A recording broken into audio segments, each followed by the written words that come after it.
लेकिन अपन किसान भैया हैं कई एक तरह की जानकारी अपने रेडियो के माध्यम से सुनवात रहती।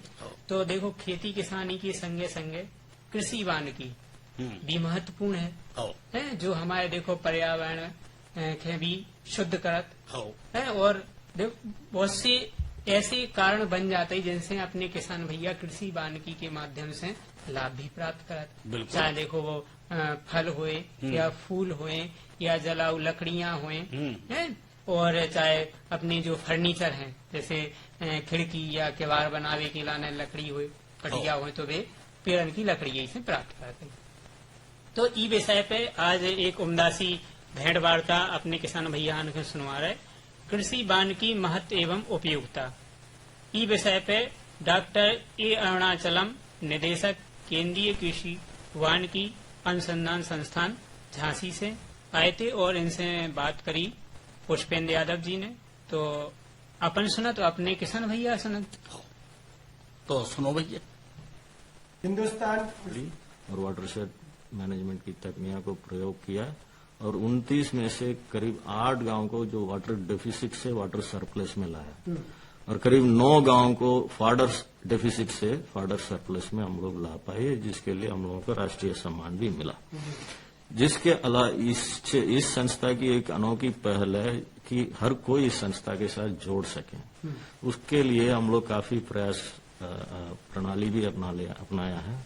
एक है मोबाइल ऐप। आजकल बड़ी डिजिटल एग्रीकल्चर की जमाना है, तो हमारे पास एक फार्म ट्री मोबाइल ऐप है जो फ्री है। कोई भी आदमी, कोई भी किसान अपने स्मार्टफोन में डाउनलोड करके कृषि वानिकी संबंधित कोई भी विषय जानना चाहता हो वो उसमें उपलब्ध है। वो अंग्रेजी में भी है, वो हिंदी में भी है। ये तो डॉक्टर साहब बहुत अच्छी बात होगी।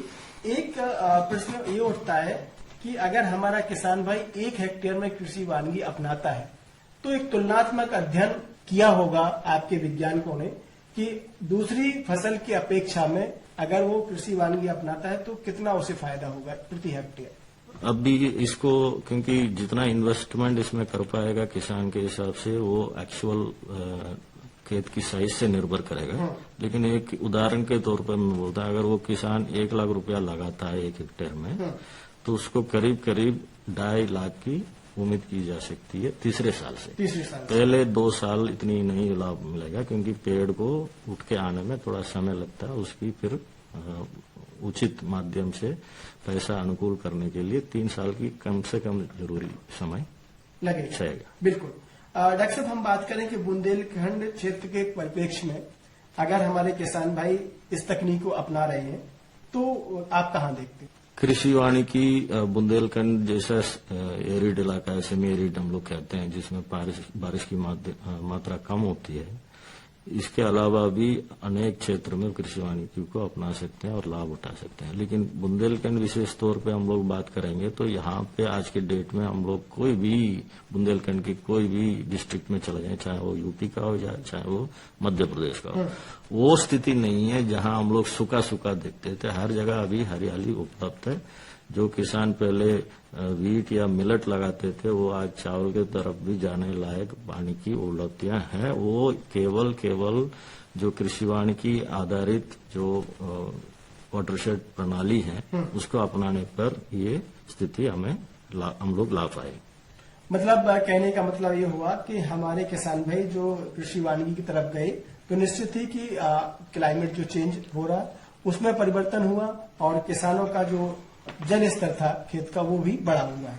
इसके अलावा एक चीज मैं कहना चाहूंगा, आज इसी साल में सरकार ने 2 बड़ी चीज की घोषणा की है। एक है ग्रीन क्रेडिट स्कीम और एक है कार्बन क्रेडिट की स्कीम। तो भारी मात्रा से काफी बढ़ चढ़कर लोग इसमें रुचि ले रहे हैं और इसकी लाभ उठाने की प्रयास में है।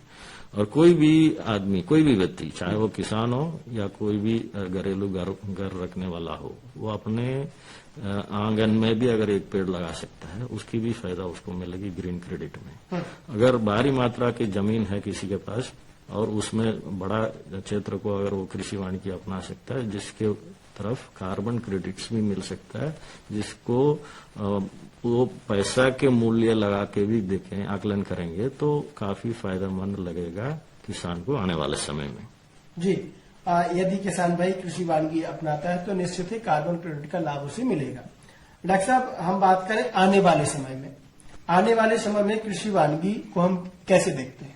हम लोग जब हमारा देश आजाद हुआ, हमारे पास एक आकलन था फारस को लेके, जिसको हम लोग 29% मानते थे उस समय। आज के डेट में 24% है। जी, लेकिन जो विश्व आकलन ये कहती है कि कोई भी जमीन, कोई भी देश अपने क्षेत्र की 33% कम से कम जंगलात में रखना चाहिए। तो हमें 8% की कमी पड़ रही है। तो कृषि वानिकी अनुसंधान संस्थान ने प्रयास करके इस देश में कितने खेत ऐसे हैं जिसमें पेड़ पाया जाता है, इसकी आकलन लिया। और आज की डेट में हमें गर्व है, हमें कहते हुए कि हमारे पास 28.427 मिलियन हेक्टेयर एरिया है जो कृषि संबंधित एरिया है, वो कृषि वानिकी में है। तो ये अगर हमें आने वाले 5 साल में ये प्रयास है कि इसको और 25% बढ़ाया जाए। अगर ये बढ़ जाएगा, हमारे जो विश्व की जो टारगेट है 33% जंगलात आत्मनिर्भरता के लिए, उसमें हम लोग साकार होंगे। और इसके प्रयास में हमारे संस्था ने और भारत सरकार ने भी काफी पहल की है, योजनाएं की है।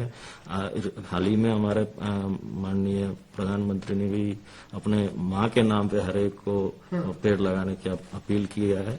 तो इसको आगे लेते हुए हमारे संस्थान ने भी काफी पहल की। 2 बड़े इनिशिएटिव्स हम लोग लॉन्च किए। एक है अम्मा। अम्मा का मतलब है agro forestry for mitigation of mall nutrition and adaptation, जिसको हम लोग अम्मा का एक्रोनिम में लाए हैं। और एक पापा भी साथ में लाए हैं। पापा का मतलब है promoting agro forestry through plantation in agricultural lands, जिसको हम लोग, तो ये अम्मा और पापा साथ में रहेंगे तो ये भारतीय परिवार सुरक्षित रहेगा और कृषि वानिकी आगे ले जाएगा इस देश को। बिल्कुल, ये तो बहुत ही अच्छी जानकारी डॉक्टर साहब आपने दी है। और निश्चित ही कि आने वाले समय में हम सबको पेड़ लगाने होंगे, तभी हम सुरक्षित होंगे। चलते चलते हमारे किसान भाइयों को क्या संदेश देना चाहिए? संदेश यह है, वो कृषि को बरकरार रखें, कृषि वानिकी को अपनाएं और भारत की आत्म सुरक्षा में काम आए और पर्यावरण संरक्षण साथी में करते रहें। और आने वाला पीढ़ी को हम एक सुरक्षित, सुखद और स्वस्थ प्रकृति दे के जाए। डॉक्टर ए अरुणाचलम, निदेशक केंद्रीय कृषि वानिकी अनुसंधान संस्थान झांसी, आप हमारे स्टूडियो में आए, किसान भाइयों को इतनी अच्छी जानकारी दी, इसके लिए आपका बहुत बहुत धन्यवाद। बहुत बहुत धन्यवाद।